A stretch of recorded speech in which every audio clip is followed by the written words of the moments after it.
Deputy CM గారు అన్నారు అధ్యక్ష మీరు మమ్మల్ని అభినందిస్తారనుకున్నాం అని మాట్లాడారు అధ్యక్ష. ఇంత చక్కటి బడ్జెట్ పెట్టాం అభినందిస్తారనుకున్నాం అన్నారు అధ్యక్ష. అధ్యక్ష వారిని నేను అడుగుతా ఉన్నా అధ్యక్ష, ఎందుకు అభినందించాలి అధ్యక్ష?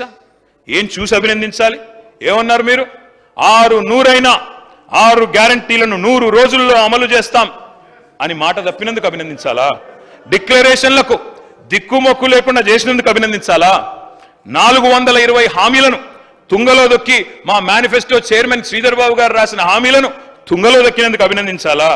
అభినందించడం కాదు అధ్యక్ష, అభిశంసించాలి. మిమ్మల్ని అభిశంసించాలి. మన దగ్గర రీకాల్ సిస్టమ్ లేదు కాబట్టి అధ్యక్ష 4 ఏళ్లు భరించాలి, వేరే మార్గం లేదు. ప్రజలకు ఎన్ని హామీలు ఇచ్చారు అధ్యక్ష, ఎన్ని వాగ్దానాలు చేశారు? అరిచేతిలో వైకుంఠం అంటే ఏంది అంటే అధ్యక్ష ఇవాళ